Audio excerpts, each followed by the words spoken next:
Oi, a paz do Senhor. Você vai acompanhar agora uma mensagem ministrada na celebração da família da manhã deste domingo. Bom você estar aqui, viu, irmãos? Bom você ter trazido a sua casa, a sua família. Nós nos alegramos. E se nós nos alegramos, nós que somos pecadores, nos alegramos, imagine Deus, quando Ele olha para a sua vida, para o seu lar e vê você aqui, buscando a sua presença, buscando a face do nosso Deus. Quando eu preparava essa palavra, Deus falou muito ao meu coração. E eu tenho certeza que vai falar muito no seu coração também.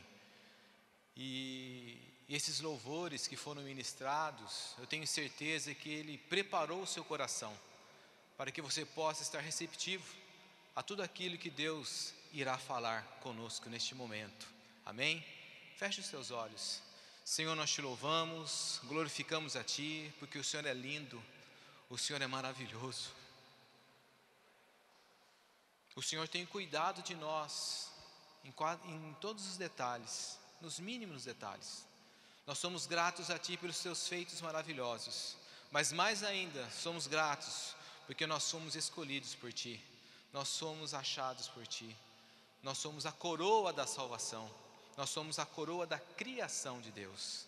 Nós Te louvamos, ó Deus, e que o Espírito Santo possa ser neste momento o instrumento para as nossas vidas. Nós Te louvamos e Te engrandecemos em nome do Senhor Jesus e repreendemos o agir do inimigo. Que nada neste momento venha tirar a nossa atenção, porque queremos ouvir os ensinamentos do nosso Deus, em nome de Jesus. Amém? Glórias a Deus. Abra a palavra do Senhor em Provérbios. Provérbios 19, verso 21.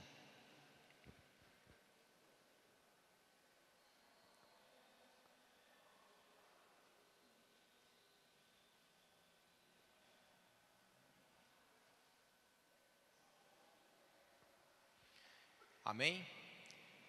Eu vou fazer uma leitura na versão da NVI, amém? Que tem alguma diferença, mas o contexto é o mesmo, o sentido é o mesmo, amém? Muitos são os planos no coração do homem, mas o que prevalece é o propósito do Senhor, amém? Aí na sua versão pode estar um pouquinho diferente, né? Muitos são os propósitos no coração do homem, mas o conselho do Senhor permanecerá. Então eu peguei essa versão aqui da NVI, que parece que fica um pouco mais claro nessa mensagem que o Senhor me deu para esta manhã. Muitos são os planos do nosso coração, irmãos, e nós somos de fazer planos. É normal, e isso é muito bom, fazermos planos. Mas esses planos muitas das vezes não são os do Senhor, porque os nossos planos, eles falham. Mas o que Deus tem preparado para mim e para você, isso é maravilhoso. Agora, qual é o propósito de Deus para a sua vida? E aqui fica esse tema, para nós ficarmos aqui fechadinhos nesse tema, para nós conseguirmos chegar até o final dessa ministração focado nisso. Qual é o propósito de Deus para a sua vida? Qual é o propósito de Deus para a minha vida? Muitos são os planos do nosso coração. Acabamos de ler aqui em Provérbios. Muitos são os planos. Queremos tantas coisas. Mas o que vai permanecer é o propósito do Senhor. E qual é o propósito do Senhor para a sua vida? Quando eu meditava e quando eu preparava isto, sabe o que veio na minha mente? Quais os propósitos de Deus para a minha vida? E olhando para o momento de agora, e de repente você está pensando a mesma coisa. O propósito de Deus na minha vida é sofrer, porque tudo está errado na minha vida. Tudo errado. E olha, a gente vai pegar textos bíblicos para justificarmos isto. Lá em Gênesis capítulo 1, ou melhor, capítulo 3, no 17 e 19. Uma passagem muito conhecida, aonde ali Deus colocou o homem no jardim, a criação, a coroa da criação. E ali, em um certo momento, nós vemos aqui no verso 17, lá na parte C: maldita é a terra por tua causa, em fadiga comerás dela todos os dias da tua vida, ela te produzirá espinhos e abrolhos, e comerás da ervas do campo, do suor do teu rosto comerás o teu pão, até que tornes a terra, porque dela fostes tomado, porquanto és pó, e ao pó tornarás. Olha aí, ó, está vendo como o propósito de Deus para a minha vida é sofrer? Está na palavra. Deus falou: maldita é a terra, em fadigas comerá dela todos os dias. E para a mulher ainda, nesse mesmo contexto, no verso 17, no capítulo 3, falou para a mulher: multiplicarei grandemente o seu sofrimento na gravidez, com sofrimento você dará luz a filhos, e o seu desejo será para o seu marido, e ele te dominará. Está vendo? Aí, ó, é sofrimento mesmo. É o propósito de Deus para a minha vida. Talvez você esteja vivendo isso e tocando a vida com a barriga. O propósito de Deus para a minha vida é sofrer, porque o homem pecou. Olha, o homem pecou. Opa, peraí, então esse não era o propósito de Deus. O propósito de Deus não era que o homem sofresse. Na criação, Deus colocou o homem para dominar. O homem e a mulher, a criação perfeita de Deus. Deus criou todas as coisas, dizia-se no final dos versos: é bom, mas quando criou o homem, a mulher, é muito bom. Por isso nós somos a coroa da criação de Deus. Então nós vemos aqui que esse sofrimento não era o propósito de Deus. Consegue acompanhar esse raciocínio? Era propósito de Deus que o homem sofresse? Sim ou não? Não era propósito de Deus. E por que eles começaram então a sofrer? Pecado, as escolhas. Ah, mas então agora você pode estar se perguntando aí: mas teve um homem na Bíblia que não pecou. Teve um homem na Bíblia que era justo, temia a Deus. Vamos lá para Jó, capítulo 1.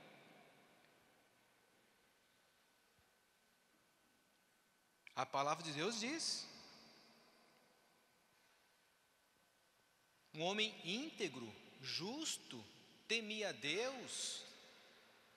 Lá no verso 5 diz ainda que ele orava pelos seus filhos, consagrava, ele tinha ali uma preocupação com os filhos. Olha, eu vou consagrar, eu vou santificar os meus filhos, que talvez eles tenham cometido algum pecado. Olha, então, um homem reto, íntegro, desviava-se do mal. Por que ele sofreu tanto? Quem aqui conhece a história de Jó? Todos conhecem? Jó sofreu. Diz a história, não é? E esse é um livro histórico que nos traz muitos ensinamentos, um livro poético, que em um certo momento da sua vida ele raspava-se até com cacos de telha para tirar as feridas, tamanha era o sofrimento.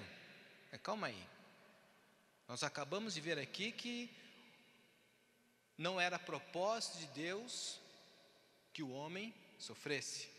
Adão e Eva sofreram por causa da sua decisão, por causa do seu erro, do seu pecado. Agora nós vemos aqui Jó, um homem justo, íntegro, reto, que desviava-se do mal, que consagrava a Deus, e ele sofreu. E agora? E agora?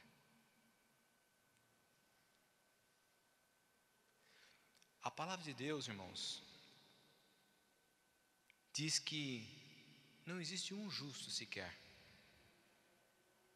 Todos pecaram e destituídos estão da glória de Deus. Não há um justo que não peque. Calma aí, então você está querendo falar para mim que Jó pecou? Jó pecou. Ele vivia uma vida de pecado. E qual era o pecado de Jó? Ele era justo, ele era íntegro, ele era reto. Você acha que Jó tinha algum pecado? Quem acha que sim? Sim. Quem acha que não? Todos pecaram. Mas qual era o pecado desse abençoado homem que desviava-se do mal? Tem que ter um pecado. A palavra de Deus não é confusão, a confusão é da parte do inimigo.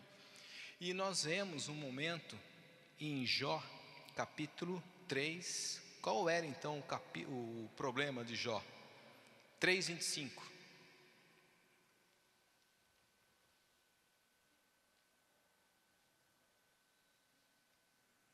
O que diz aí? Vamos ler todos juntos? Todos encontraram? Jó capítulo 3, verso 25. O que eu temia me sobreveio. O que eu receava me aconteceu. Alguém consegue ver algum pecado nisto? O que eu temia me sobreveio. Jó, ele era íntegro, justo, desviava-se do mal, orava pelos seus filhos. Deus permitiu Jó passar por uma situação terrível, e de repente você está passando por uma situação terrível. Tenho certeza que não é semelhante de Jó, mas Deus, ele conhece cada um de nós. Quando Jó, nesse momento, ele fala: o que eu temia me sobreveio, o que eu receava me aconteceu. Sabe qual era o seu pecado? O medo. Ele cria em Deus, mas ele ficava dentro dele: olha, eu creio em Deus, eu tenho orado em Deus, eu tenho buscado em Deus, eu tenho ido à igreja. Vamos colocar agora aqui a nossa situação: eu vou na igreja, eu vou à igreja, eu vou à escola bíblica, eu não falto os cultos, eu sou um dizimista. Mas será que Deus vai me abençoar? Olha a dúvida, olha o medo. Será que é isso mesmo? Será que eu tinha que vir para essa cidade? Será que eu estou fazendo a vontade de Deus? Medo, inquietação, insegurança. Deus está falando com você? Deus tem falado comigo. Entrega o caminho ao Senhor, confia nele, e o demais ele tudo fará. Jó, um homem íntegro, um homem reto. De repente você se julga íntegro, reto, desvia-se do mal, e bênção, louvado seja Deus por isto. Mas confie. Jó, nós podemos aqui dizer, quando ele fala com seus lábios: o que eu temia me veio. Ele estava com medo de alguma coisa. Qual era o medo dele? Perder tudo que Deus tinha dado para ele. Perder filhos, perder riqueza, perder o ministério. Ele receava isso, ele tinha medo disso. Perder esposa. O que eu receava me sobreveio. Você confia no Senhor? Espera o melhor dele. O melhor de Deus está por vir, igreja. O melhor de Deus está por vir. Esse era o problema de Jó. Esse era o problema dele. Insegurança, inquietação. No Salmo 37,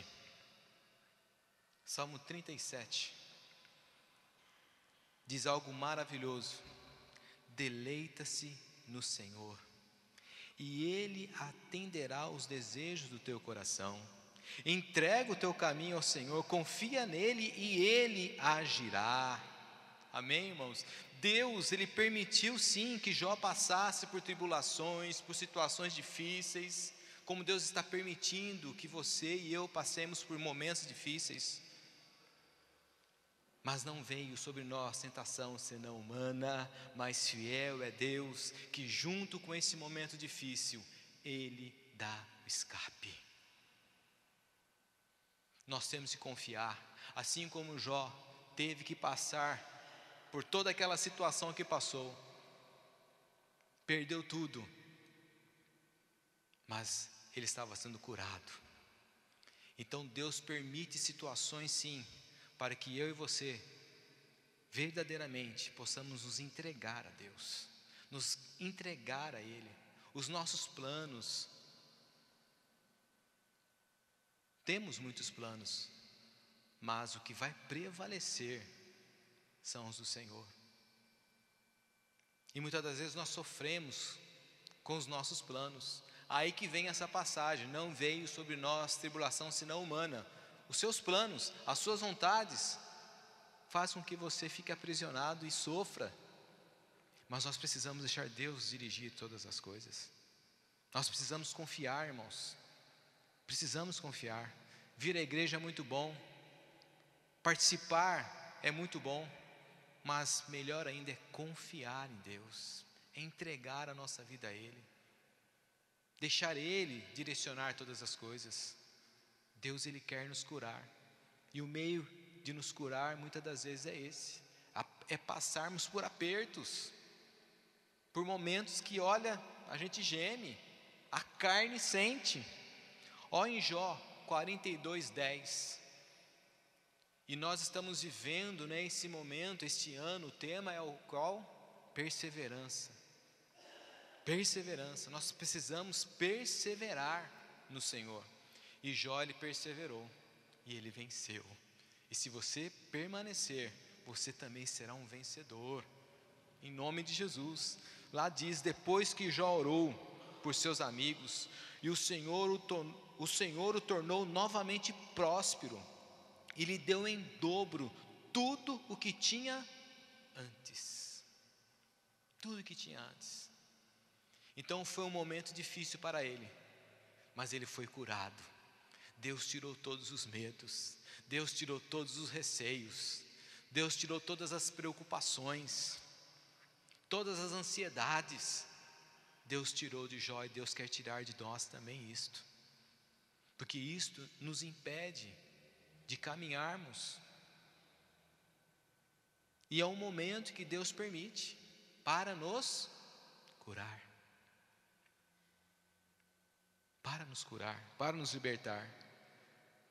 E no lugar da vergonha, no lugar da afronta, o profeta messiânico diz que Deus, ele dá dupla honra. Foi o que Deus fez para Jó, e Ele quer fazer contigo também.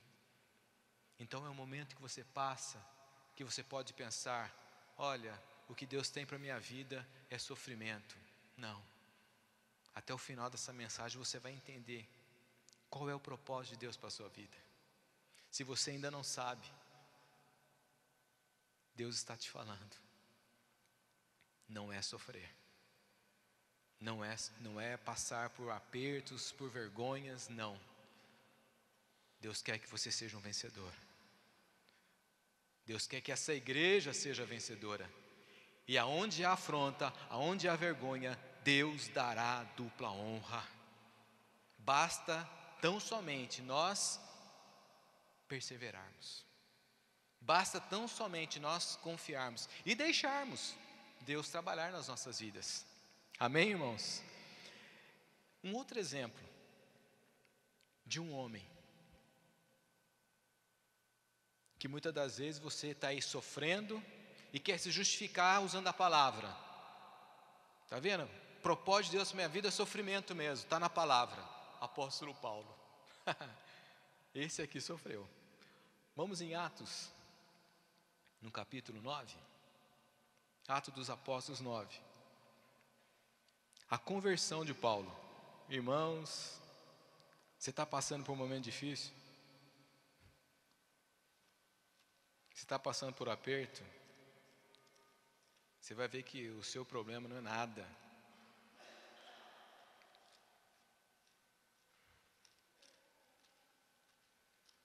Aqui nós vemos em Atos capítulo 9, o momento da conversão de Paulo, que antes ainda era Saulo, e ele era um perseguidor da igreja de Cristo.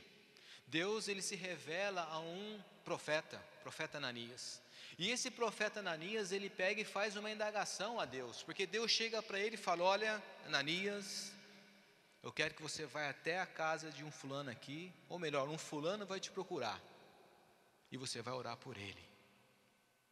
Você vai orar por ele. E ele fala o que? Não, Senhor, esse aí, ele tem poder dos maiores, dos magistrados, para perseguir a sua igreja. Ele só faltou falar: eu não vou orar por ele não. Mas ali Deus fala para ele, não, vai lá, Ananias, porque ele é para mim um vaso escolhido. Ele é um vaso valoroso. E o que diz ainda para ele? No verso 13. Respondeu Ananias, Senhor, há muito ouvi acerca deste homem. Quantos males tem feito aos seus santos em Jerusalém? E aqui tem poder dos principais, dos sacerdotes, para prender a todos os que invocam teu nome.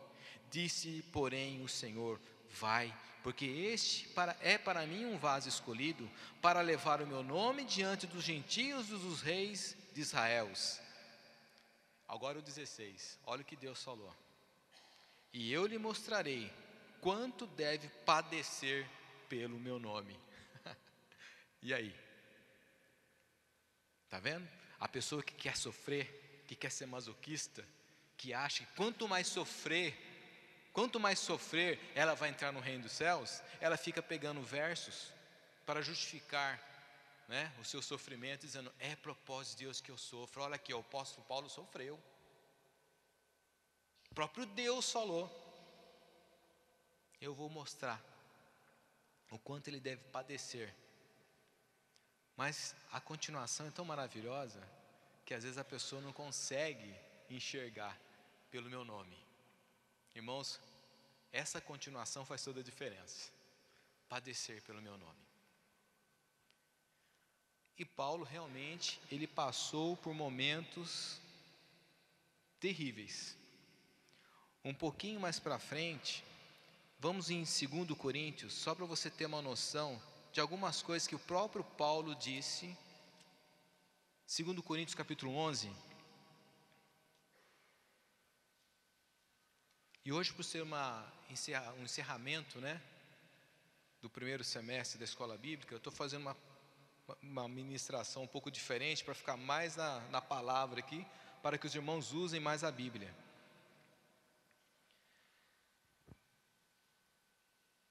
Olha só, eu coloquei ele 23, mas vamos só para o 25. Olha o que Paulo diz dos seus momentos de dificuldade.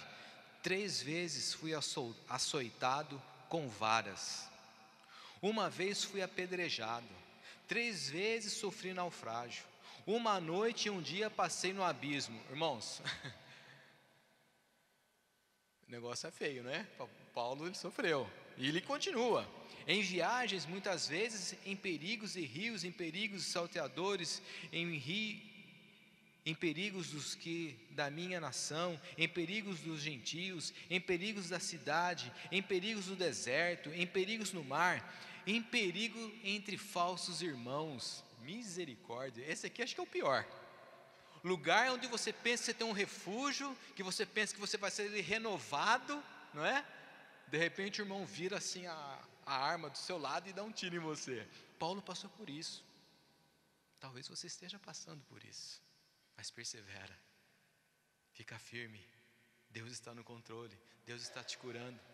Poxa vida, mas por que Paulo, qual foi o problema de Paulo? Por que Paulo passou por tudo isto? Todos pecaram e destituídos estão da glória de Deus. Não, mas aqui foi a conversão de Paulo, né? Você pode estar indagando, né?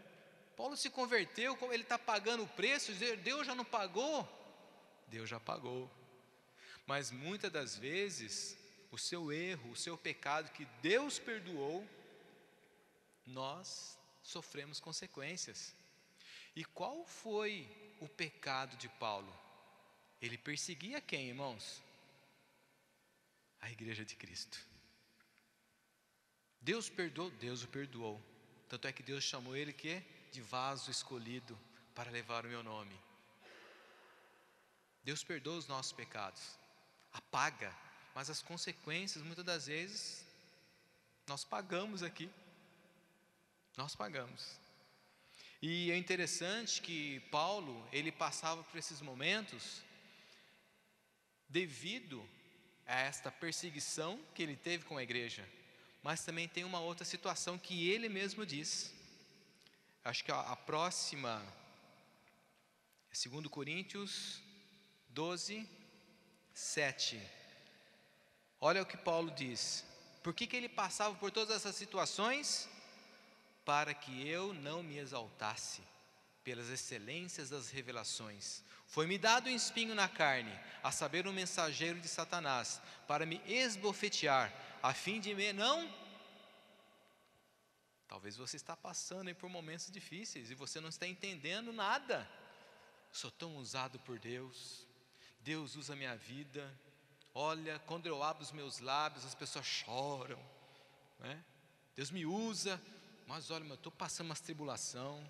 Olha, eu tenho uma enfermidade, Deus já me usou, sabe? Até para curar pessoas. Eu impus as mãos, vidas foram curadas, e eu aqui não sou curado. Paulo passava por isto. A palavra de Deus diz que Paulo tinha todos os dons, 9 dons. E devido a isso, foi-lhe dado uma tribulação, um espinho na carne, para que ele não se exaltasse. Toda a honra, toda a glória, todo louvor seja dado ao nosso Deus. Paulo, ele orou, diz o contexto que ele orou por 3 vezes, para que aquilo passasse. Ele não estava suportando aquela situação. Talvez você esteja passando por isso, tem orado: Senhor, afasta de mim, eu não consigo mais, eu não quero mais. Amados, Jesus, ele orou: Pai, se for possível, afasta de mim esse momento. Olha a situação de Cristo, porque ele se fez homem, mas ele disse o quê? Ele continuou dizendo: não seja feita a minha vontade, mas a sua vontade. Paulo, ele orou por 3 vezes para que aquilo retirasse dele, aquele espírito maligno que vinha para atormentar, para esbofetear, aquela tribulação. Eu não falo aqui de possessão, mas de uma opressão. Muitas das vezes você está sendo oprimido, e você ora, e você jejua, e aquela opressão continua. Deus está permitindo isso, para que você não se exalte. De repente você queria uma palavra diferente nessa manhã, mas essa é a palavra que Deus tem nos dado. O Senhor não disse que no mundo tereis aflições? Mas nós temos que ter o quê? Bom ânimo. Mas porque por um pouquinho de tempo, o que há de vir virá. Paulo, ele orou por 3 vezes, mas qual foi a resposta de Deus? Paulo, a minha graça te basta. A minha graça te basta, Paulo, porque nesse momento seu de fraqueza, eu te aperfeiçoo.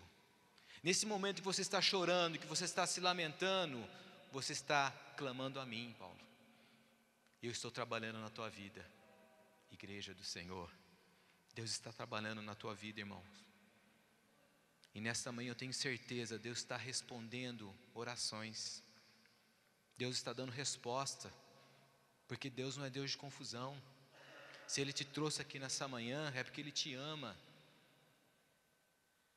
Se Ele me deu essa palavra, porque você precisava, porque eu preciso dessa palavra, para continuarmos essa caminhada. Amém, queridos? Alegre o teu coração, porque o propósito de Deus não é sofrimento. Muitos são os planos do Senhor no coração do homem, mas o que prevalece são os propósitos do Senhor.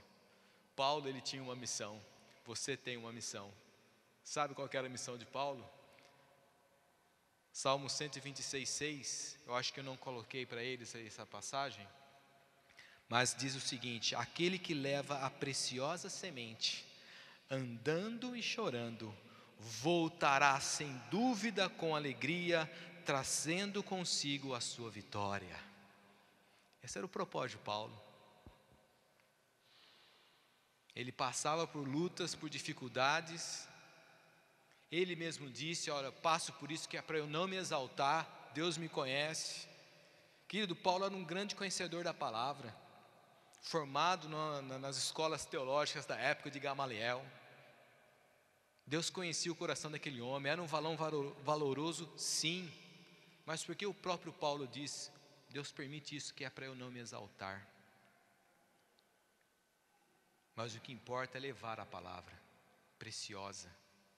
Tanto é que Paulo diz também: suporta a afronta e faça a obra de um evangelista. Não importa, irmãos, o que estão falando de você, não importa qual a perseguição, não importa o que seja, Deus está com você para te dar a vitória. Deus está conosco, amém? Mas qual é o propósito de Deus para a vida do homem, para a sua vida, para a minha vida? Vamos para Isaías.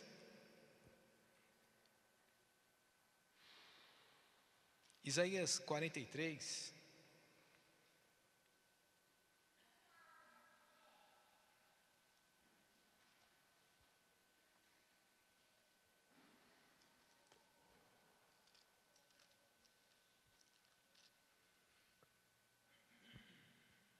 No verso 1 diz assim, 43, 1: Mas agora, assim diz o Senhor que te criou, ó Jacó, e te formou, ó Israel: não temas, porque eu te remi, chamei-te pelo teu nome, tu és meu. O propósito de Deus para a sua vida, você tem os seus planos, mas o que vai prevalecer é o propósito de Deus. E aqui nós já começamos a responder a pergunta: qual é o propósito de Deus? Te remir. O que é remir? Te salvar, te resgatar. Aquele que foi perdido, aquele que estava em caminhos terríveis, o propósito de Deus é te salvar. Ele que te criou, Ele que te formou, Ele quer te remir, Ele quer te salvar desse mundo terrível, desse mundo tenebroso. Esse é o propósito de Deus. Mas existe uma luta aí, ó, a carne, a alma, o espírito, é algo terrível. Os prazeres do mundo, você está com um pé na igreja, um pé no mundo, e fica aquela luta terrível. O salmista diz que os meus pés, os 2 pés, estejam plantados na casa do Senhor. O propósito de Deus é o que vai prevalecer. É de salvação. É de salvação. Então descarta essa hipótese de sofrimento. Deus te fez para ser salvo, para ser um salvo, amém? Olha o verso 7: todos os que são chamados pelo meu nome, eu os criei para a minha glória, eu os formei, sim, eu os fiz. O propósito de Deus é que você, que eu, sejamos a glória de Deus. Olha que bênção. Deus quer te salvar, e Deus quer que você seja a glória dEle. Queridos, isso é maravilhoso. E a gente fica se justificando. Olha, a vida é assim mesmo, viu? Está lá na palavra. É só sofrimento, é só angústia, é só dor. Não. Existem angústias, existem dores, existem momentos difíceis, mas o culpado não é Deus. Você entende isso? O culpado não é Deus, somos nós. E Deus, Ele quer mudar isso nessa manhã. Ele pode mudar isso nessa manhã. Uma nova vida com Ele, uma nova vida. E no verso 21, o 7, agora o 21, nós vimos aí, não é? A salvação, o propósito de Deus é salvar, é que nós sejamos a glória. Mas o 21 fala algo maravilhoso também: esse povo que formei para mim, para que me desse louvor. Você tem dado louvor a Deus? Esse é o propósito de Deus na sua vida, viu? Esse é o propósito dele. Como o pastor Elias sempre fala, olha para o seu irmão e diz: ó, o propósito de Deus na sua vida é que você dê louvor ao Senhor. E se você continuar o verso 22, eu não vou entrar nisto, mas depois você leia do 22 até o 28, e que você não fique nisto. Mas aqui fala, né? Contudo não me invocastes a mim, desprezastes, cansaste a Deus com os pecados, né? Mas não vamos entrar aqui, porque o propósito de Deus não é que nós fiquemos nessa situação, nessa vida embaraçada com o erro, com o pecado, com os nossos planos, com as nossas justificativas, eu acho isso, eu acho aquilo, com o nosso senso comum. O nosso conhecimento não pode ser um conhecimento comum. Existem 4 conhecimentos: o filosófico, conhecimento filosófico, conhecimento teológico, o conhecimento científico e o senso comum, que é mais conhecido como vulgar. E a gente fica nesse senso comum, eu acho isso, eu acho aquilo, isso não tem embasamento nenhum. Isso é muita coisa de tradição, tradição tem muita coisa errada. O científico, ele nasce, no filosófico e no teológico, porque a teologia, a filosofia, mais a teologia, são conhecimentos infalíveis. A própria ciência é um conhecimento falível. Por isso que a ciência ela está sempre ali, entre um artigo científico e outro, fica aquela coisa, um justificando, agora é uma coisa, agora é outra coisa, nunca chega, a uma razão correta, concreta.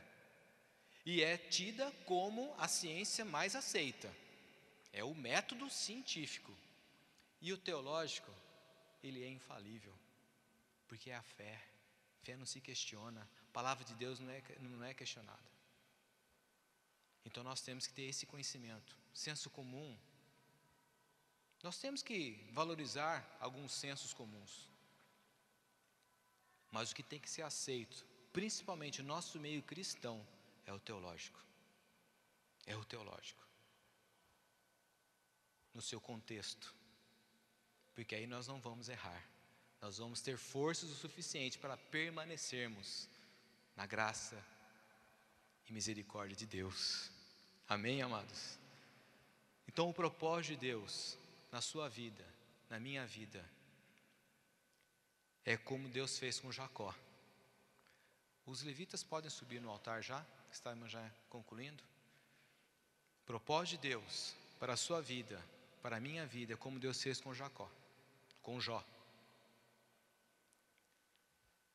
que era curar e restituir. Jó, ele precisava ser curado. Qual que era a cura que Jó precisava ter? O que eu receava me sobreveio. A inquietação, a insegurança, a falta de fé, e falta de fé é pecado, e pecado grave. Então Deus quer curar, nos curar. O propósito de Deus nessa manhã é como Ele fez com Jó, curar as nossas inquietações, curar as nossas inseguranças, que nós possamos verdadeiramente confiar em Deus. O propósito de Deus é esse nessa manhã. O propósito de Deus é como fez com Paulo, não é? É que nós possamos levar a preciosa semente, suportando afrontas, sabendo que o Senhor está à frente de todas as coisas. Nós fazemos parte da grande comissão de Cristo. Que comissão é essa? É de levar essa palavra. É de levar essa palavra. Então o propósito de Deus é este: atuar nas nossas vidas como Ele atuou com Jó, atuar nas nossas vidas como Ele atuou com Paulo. E como falou o profeta Isaías, o propósito de Deus é de salvar, nos remir. O propósito de Deus é que eu e você sejamos a glória de Deus, e que eu e você possamos dar louvor a Deus. Este é o propósito do Senhor na minha vida e na tua vida. Amém? Fique em pé em nome de Jesus.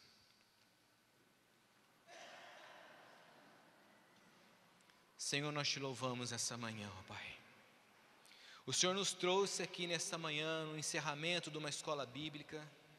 Juntamente com os irmãos, podemos ver aqui as crianças louvando o Teu nome.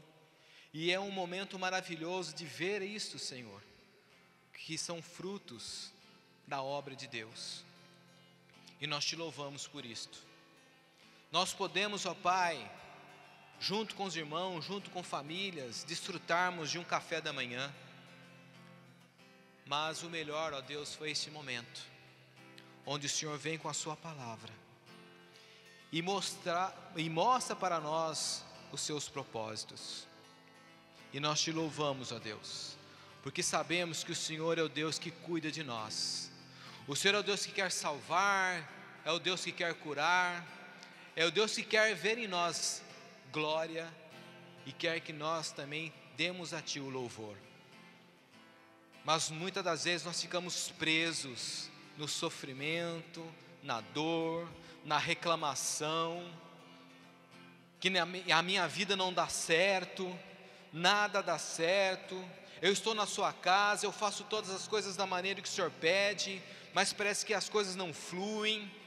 Mas nesta manhã, em nome de Jesus, que caia por terra toda a seta de Satanás, toda a seta maligna, que caia por terra nesta manhã, em nome de Jesus. Que todos aqueles que aqui entraram possam absorver essa palavra e entender que o propósito de Deus para a vida do homem, para a vida da mulher, para as famílias, não é de sofrer, mas sim é de um dia estar juntamente com o Senhor.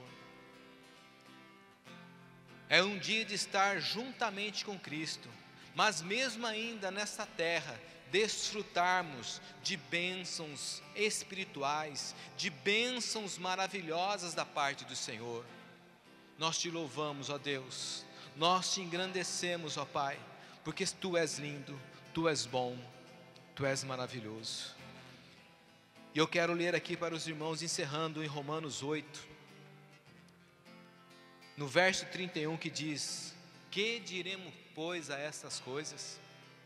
Se Deus é por nós, quem será contra nós?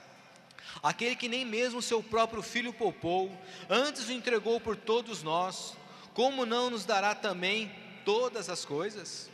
Quem tentará acusação contra os escolhidos de Deus? É Deus que nos justifica. Quem os condenará? Pois é Cristo quem morreu. Antes, quem ressuscitou entre os mortos, o qual está à direita de Deus e também intercede por nós? Quem nos separará do amor de Cristo? A tribulação, a angústia, a perseguição, ou a fome, ou a nudez, ou o perigo, ou a espada? Como está escrito: por amor de Ti somos entregues à morte todo dia. Fomos reputados como ovelhas para o matadouro, mas em todas essas coisas somos mais que vencedores por aquele que nos amou, porque estou certo de que nem a morte, nem a vida, nem os anjos, nem os principados, nem potestades, nem o presente, nem o porvir, nem altura e nem profundidade, nem alguma outra criatura nos poderá separar do amor de Deus que está em Cristo Jesus, nosso Senhor. Amém, irmãos? Que Deus te abençoe. O propósito de Deus para a sua vida é esse. Não é sofrimento, não é de sofrer, mas é de ser um vitorioso, uma vitoriosa, em nome do Senhor Jesus. Os meus pés estão sobre a rocha que me sustentará eternamente. Não vacilarei, sempre te honrarei, confio em Ti e sempre confiarei. Pés estão sobre a rocha que me sustentará eternamente. Não vacilarei, sempre te honrarei, confio em Ti e sempre confiarei. Estenda tuas mãos, que o amor de Deus, que a graça de nosso Senhor Jesus Cristo e a comunhão, a doce comunhão com o Espírito Santo, esteja com toda a igreja. Os irmãos digam amém. Deus te abençoe. Dê um abraço no teu irmão, alegre o seu coração, e mais à tarde, no virar da noite, estaremos aqui para celebrarmos um culto de louvor ao nosso Deus. Deus te abençoe, um bom domingo.